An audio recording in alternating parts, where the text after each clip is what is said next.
நான் எல்லாத்தையும் கொடுப்பேன், எனக்கு எதுவுமே கிடைக்காது. அது பணமா இருந்தாலும், உழைப்பா இருந்தாலும், பாசமா இருந்தாலும் எதுவுமே எனக்கு திருப்பி கிடைச்சதே இல்லை. இது என்னோட கர்மா, நான் சொல்லி ஏத்துக்கிட்டு வாழ ஆரம்பிச்சிட்டேன் சார்.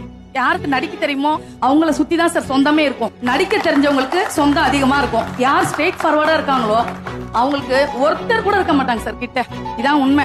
நான் குடும்பத்துக்காக நிறைய செஞ்சு பாசமாவோ இல்ல பினான்சியல் ஹெல்ப் எதுவா இருந்தாலுமே குடும்பத்துக்காக நம்ம உழைச்சது ஃபுல்லாவே கொடுத்துடணும், எனக்குன்னு வேணும்னு எடுத்து வச்சது இல்ல.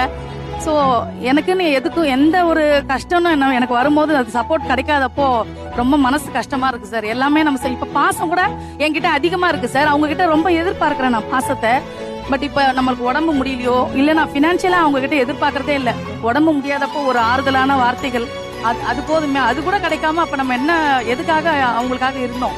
அவங்க ஒருத்தர் கூட பக்கத்துல இல்லன்னும் போது அது எந்த அளவுக்கு மனசுல பாதிப்பு. நீங்க சப்போர்ட் பண்ண ஃபேமிலி நல்லா இருக்கலாமா இன்னைக்கு?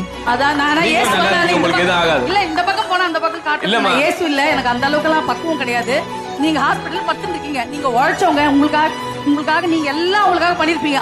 உங்க வந்து பாக்கலையோ இல்ல ஒரு ஆறுதலான வார்த்தை கிடைக்கல அப்படின்னா நீங்க எல்லாம் உங்களால இப்படி எல்லாம் பேசவே முடியாது.